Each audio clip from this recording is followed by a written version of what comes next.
So Jim Caruso, welcome to the Create Your Own Life Show. Nice to meet you. Thanks for hanging out with me today, man. I appreciate it. Yeah, I really appreciate it. So what's your story, man? Like, tell me about you. Yeah.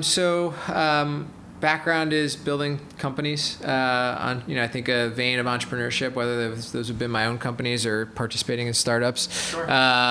Always kind of been looking for the next thing, right? So I think that kind of lends itself there. Last 9 years or so, I've spent a bunch of time working in and around advertising in the media industry. A couple of years ago, started another company, and that's what we're doing now on a mission to kind of see what we can do to change the world. So how did you get into that then? Like, how do you decide, like, you're in the startup world, you're in advertising, but like, how does that even happen? Yeah, so a lot by chance. So It seems to be life, man. That is absolutely life, right? You kind of go down one path, you kind of just have to be open to see where it leads. So when I started the mission and the vision, if you will, behind the company that it is today, it was part of a bigger company. We were, had a kind of more of a big company corporate job, and we saw an opportunity to maybe go do something that was bigger if we split out on our own. So we ended up doing that, and it became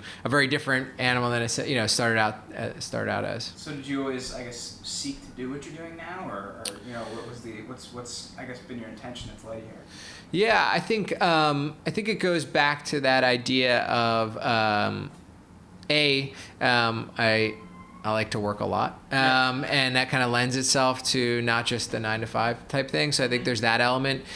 B, I've always wanted to be, pushing the envelope, right? And you could do that within a company, a big company. You don't have to start your own company necessarily to do that, but sure. There's restrictions there, right? As to how fast and how far you could push things, and I like to move really fast. So I think that there's a couple of these elements that all lend themselves to starting your own thing, being out there, pushing forward, trying to see how fast you can go, how much you can change, the status quo, and the culmination of all that is becomes a pretty good recipe for entrepreneurship.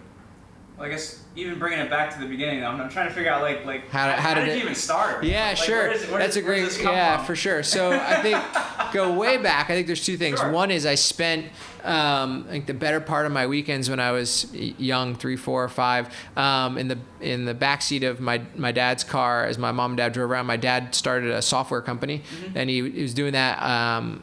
On the side, on the weekends, selling software to pharmacies. So now they don't really exist anymore, but the old, pharmacy shops, right? Very randomly. Yeah, now he was beside CVS and the big guys. He was installing software. So we would drive around on the weekends because back then there was no internet, so you had to actually physically install the software on all those different computers. And I think even that you're young, those kinds of things make an impression, right, on you. Yeah. And then out of college, the first job I had was he had started a consulting company, kind of pivoted into a software business, and joined him and learned how to do product. So he was developing software and kind of figured out how to do product management. So you're working with your dad at that point. Yeah. What was that? Was he a tough boss? Like, what was that like working for you? No, I mean, there's only a few of us. So I worked indirectly with him. It was different, right? It was fun. We got to, get close, during that process a little bit. But I think what was interesting was like at that time, there was no real discipline when you were in school around product management. There was no, there was either an engineer, you were super scientific, you're coding, you're a developer, or you were a business guy out selling. Right. And there's a lot that happens in between 100%. Those two things, right? And at least now, when I was in school, but even now, I think there's a little bit more of that idea of managing a product, managing the marketing of the product, the development of it, actually bridging the gap between what your clients want, what you want to build to help them. And so I kind of learned that just naturally on my own. And that mix has always kind of, I think, lent itself to roles within companies or my own where I was able to be on both sides, right? I was able to sit and talk to clients and figure out what customers wanted, what we could do to help them, but then translate that back to building something tangible to do it. Got it. Yeah. So you had more of that, I guess, back-end experience as well. Yeah. Did you find that, because I'm just curious because this is something I struggle with. I'm really good with that talking to clients portion, but something personally I struggle with is I can build anything on a computer.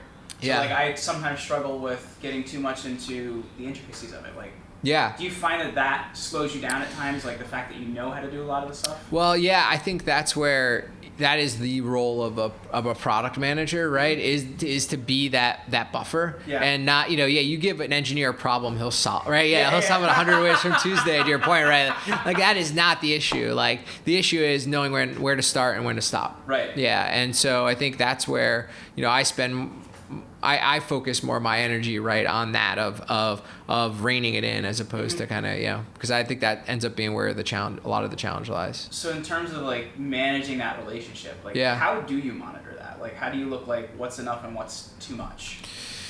Yeah, I mean, I think now in my career anyway, a lot of it is experience driven, right? Having had the experience and to see, to see 5 steps down the road and be like, all right, if we do this, this is going to end up there. I think early on it was more gut instinct, Sure. to be honest. And I think, continuously, well, I should say this, it was gut instinct, which led to a lot of trial and error. Yeah. Focus on the error.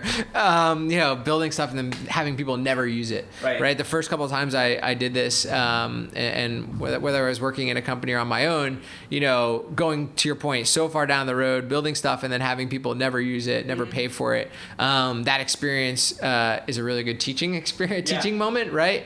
And you go, yeah, okay, I'm never gonna make that mistake again, right? Is there like one of those moments that sticks out the most in your head? Because I feel like there's something that really sticks out in your head just the way you talk about it. Yeah, sure. Yeah, no, we, Well, so one of the companies I started, my brother-in-law and I started a mobile app for gifting, e-gifting. Sure.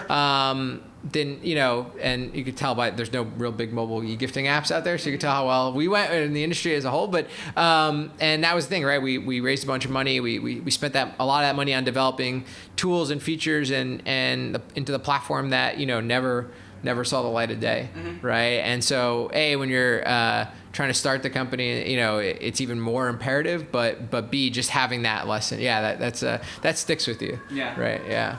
So I guess has that changed like how you build a product or a process or whatever in terms of like looking more at like I guess proof of concept or something like that, or like how have you changed based on that?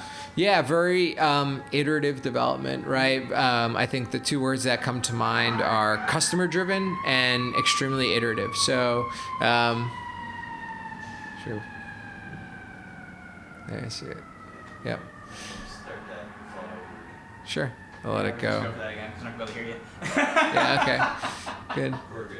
Okay, cool. So, the 2 elements I think are the word you mentioned, iterative, right? So, having a proof of concept. And I think, it's funny because I see this all the time, and it when you've done it and you've learned these lessons, it becomes quite obvious to you, but you see other people who are new to this or just getting into this, and you could see how they don't think that way. That is not the natural state. Yeah. I guess what I'm saying, right? 100%. The natural state is I got to build the whole thing. It's going to be great. When I build it and we're done and it looks fantastic, we're going to push it out there. It's going to be a success. And that couldn't be the further, from the truth. I mean, obviously there's exceptions to that depending on, when it comes to software, I'm more specifically talking about as opposed to other companies where you do need to have a finished product. But, that's one part. I think the other part is because you're living and breathing and eating, the day-to-day of it, people tend to get to a point where they start developing stuff for themselves, right? Like I'm doing this every day. I know best. I'm the only one that knows how to do this.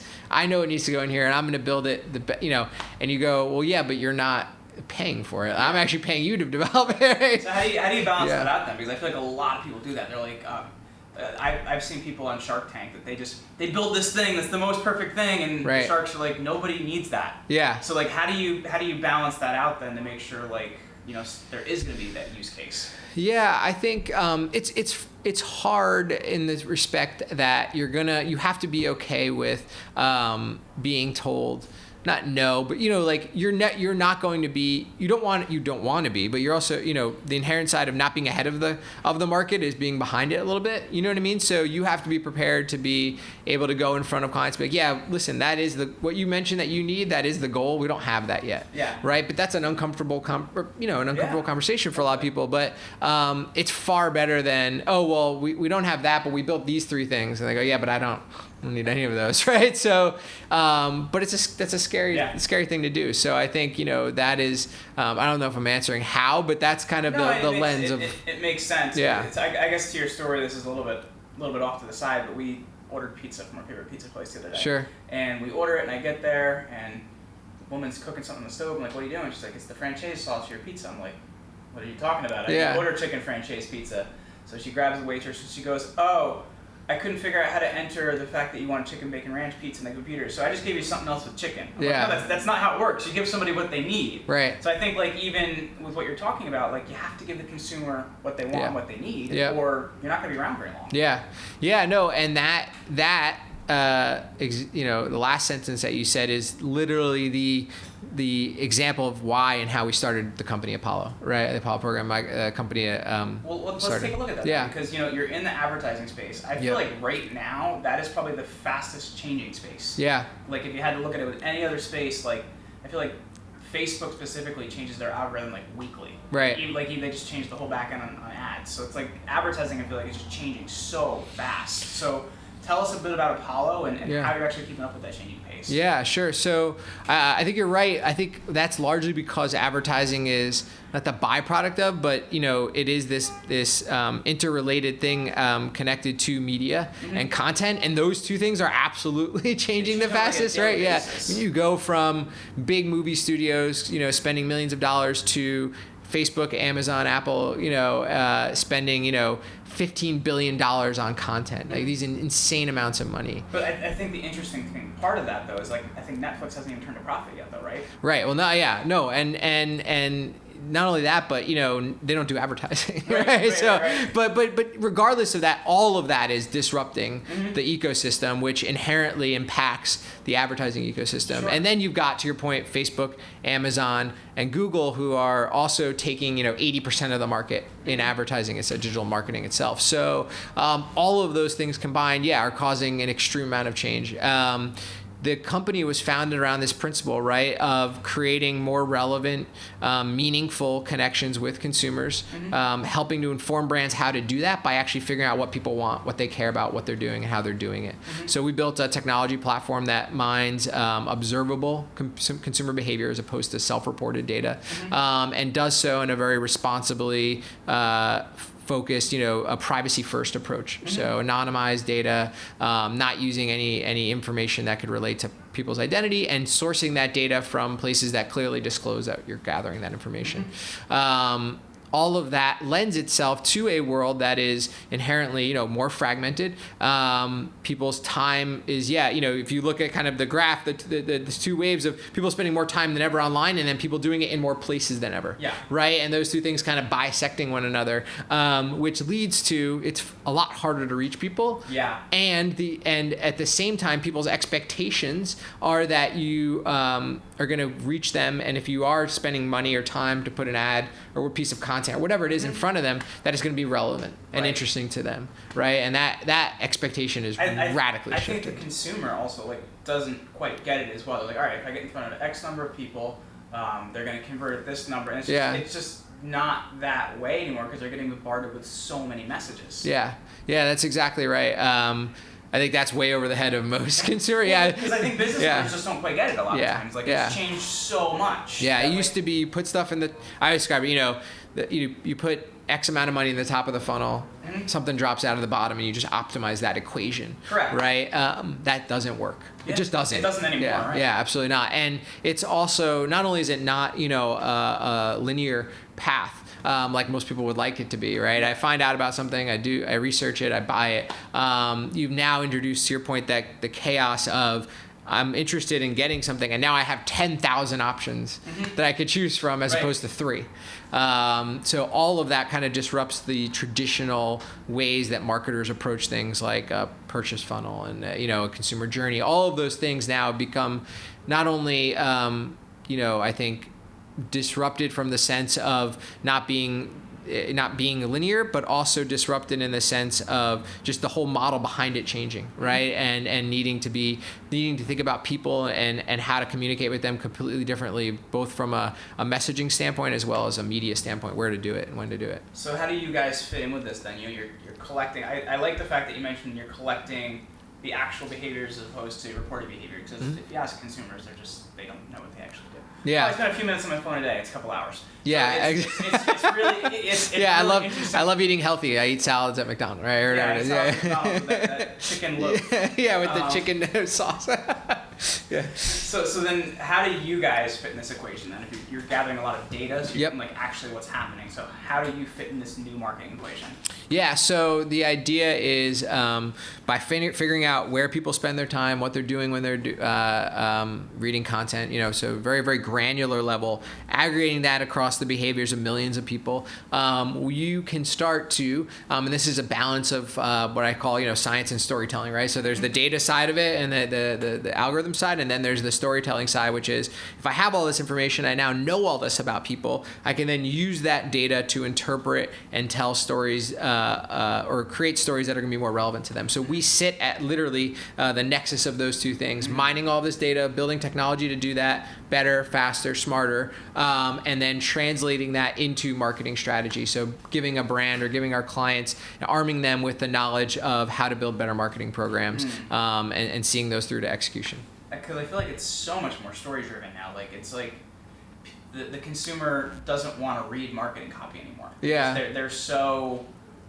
Gosh, just some of these radio commercials, man. You listen to it and you're like, no, people don't. There was one I just heard here in the New York area for Empire City Casino. I'm sorry if I'm offending anyone. Yeah.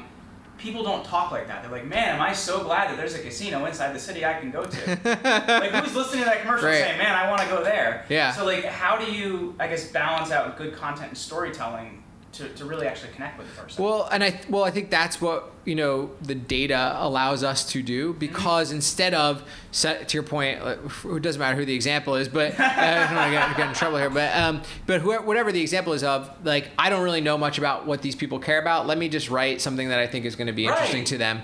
Whereas we're able to go in there and say, no, listen, these people who could potentially be consumers of X company, they spend their time here, they're reading about this, they really care about their families, and they're trying to understand the financial future of their family. Whatever all of these different behaviors are, you can coalesce around a message that can then be translated into something that's far more authentic, right, and far more relevant.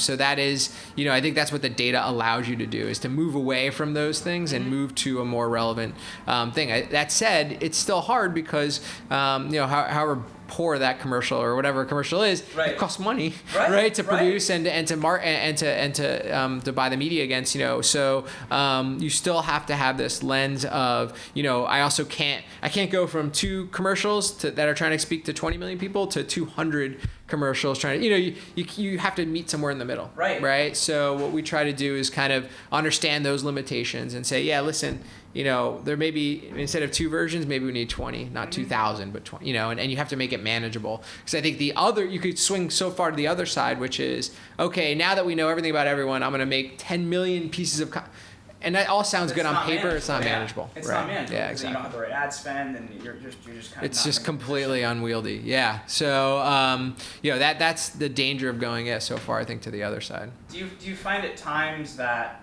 you now find advertising and things like that don't fit cringeworthy because you have so much data about it? Like, have you found you become a little jaded about it? That's a great question. Yeah, I don't get that a lot. That's a really good one. Yeah, I think so. I think I'm definitely, we're all definitely far more cognizant. Yeah. I hate to use the word, try to choose my words carefully, like less impressed, but like, you're a bit jaded, right? Like of like, oh, that's ridiculous. Why would anyone do that? Yeah, exactly. And you have to kind of check yourself because you're like, well, there's lots of reasons why people do things, but you have a little bit more, I guess the word cynical is what, view of things. Because it's the PR is what I do. So like, I just find that a lot of like, when you have a certain understanding of it, you look at what other people are doing, you're like, what? Like, are you kidding me? Like, this is so far off base. Yeah, exactly. Yeah, no, I'm with you. That's totally on point. Like, you can't help but do it, Yeah. So what's the biggest viewpoint that's changed for you since you started Apollo? Like if you had to look at, any of those viewpoints involved in what you're doing, what's the biggest thing that's changed for you? Yeah, I think that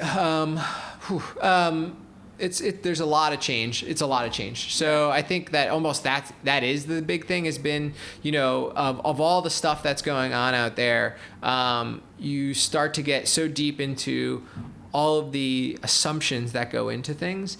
and you start to just really want to question why. Like, why were things done this way, right? And I don't think I could point to one specific thing. I think it's more of the breadth of the fact that there's so many things, so many assumptions that are getting made along the way, right? From a creative standpoint, from a media standpoint, kind of all the things we talked about. And when you look at it in totality, you go, okay, well, yeah, it's almost not a surprise that some of these things miss so terribly, right? Because they're based on so many assumptions, right? And it kind of that, I think that's been the single thing is like, I naturally, and I think a lot of entrepreneurs have this lens of like, all right, well, like this seems like a really good idea, but like this can't be as good, you always have that like kind of, right? And I think that's been the biggest thing is like we've been doing this for a while now, and I still continue to kind of be surprised by how obvious this seems to me, but how it's still not the way a lot of stuff is done. So if we were to sum it up, you would say question assumptions. Yeah, sure. That's interesting. Yeah. I feel like so many times in any industry, there's so many assumptions for like why something won't work, or the consumer won't do this because of that. But if you have the data, right, that's different. It's 100% right. Yeah. So I guess bringing it back around, Jim, like if you had to look at something that you believed at 21 that you don't believe now, what would you say that is? I think it goes back to what we said before. I think the biggest thing when I started doing this out of college and everything else was that idea, like, if you have a great idea and you bring it to life, like you will be able to do it. People will find it, and you realize that, to simplify it, it's a lot harder to convince people of something you think they need than it is to solve a need they already have, right? A problem they already have, right? And I'd say that's been the biggest shift that has had to happen for me, because when I first started, it was exactly that. Like, well, no matter if people want this right now or not, we're gonna do it. It's a good idea at heart. We're gonna change their minds, and you start to realize, like, no, let's solve problems that people already have. So, what would you say is the biggest skill you feel like you've had to build in order to do what you do now? I think it's I think it's all related to kind of interpersonal stuff of, it is a delicate balance. You want to be able to talk to people, tell them what you do, explain your story, why you're doing it. But you also have to do a lot of listening, right? And you have to balance both of those, because you can't just sit there and listen and have nothing to say or have a point of view on it, but you also can't suck up all the oxygen in the room, right? So for us, that's, and I think for a lot of people starting out, that is the big trick, right? And that's the big tension point is you want to have a belief in what you do and a reason why you've done it and communicate that, but you also have to do a lot of listening. Well, we've talked a lot about shifts in the marketplace, and we've talked about questioning your assumptions. Like, what would you say is, I guess, the biggest assumption you questioned? Yeah, I think it's related to what we spoke about when we were talking about, the way that people have done things. And I think you look at, the idea of self-reported data, focus groups, questioning, all this data that comes from people. And we've mentioned some examples of those. And I think that what I've seen, and the biggest, thing for me has been the amount by which people discount the bias that exists in those things. So, we all have beliefs and biases, and I think people tend to underplay the amount that those things are influencing the answer or the information or the data they're getting. And, our thing has always been to eliminate as much of that as possible and replace it with data, right? And not to say that the data makes you right or wrong. It just gives you a far more informed, intelligent view. And that's always surprises me, because I think people inherently want to believe that they're very unbiased, right? That they don't have any of those things, but at the same time, we all do. So it's more about acknowledging it and then understanding it and saying, okay, because of that, these are limitations of what we've got today, whether those be different methods or whatever it might, however it plays out. And therefore, like, we need to do X, Y, and Z to solve and eliminate or reduce the amount of bias in those decisions. Yeah, it's funny you say that, because I think one of the biggest annoyances is when, whether it be TV or radio or podcast or whatever it may be, people look at audience statistics and they actually don't realize how a lot of them are gathered even. Right. You know what I mean? So they're like, oh, X number of million Americans or blah, blah, blah, blah. well, they're only asking a small number. And Yeah. Talking about the populations. They don't actually know who's listening to you. Yeah. Right. Yeah. I mean, we estimated X number of people off of 50,000 person panel. Yeah. Right. And then, to your point, you dig deeper and you go, yeah, and that panel of people, not only was it a small group, but it was also them telling you that they did X, Y, or Z. Yeah. So, and I think it's hard because I think there's two elements to it. So not only is what you just said so absolutely on point and true, it's also, even if, what I learned early on in the journey on the Apollo mission is that even at that point, you still have to know what to do with it. Mm-hmm. Right. And that was the thing. We would go into these rooms and we'd go and talk to clients and talk to brands, and they'd be like, great, that sounds really smart, but I don't know what to do with that, right? And now you've just made me smarter, which is in some value, but it would be a lot more valuable if you could take that and translate it into something that I can actually action and execute against, and that would then prove that you, by making me smarter, has better business results. Well, for all the people out there listening, if they want to connect with you, if they want to learn more, where's the best place to go? Yeah, best place is, check us out apolloprogram.com, and, or find me on LinkedIn. Very cool. Thanks a lot. Appreciate it, man. Yeah, nice meeting you. Absolutely.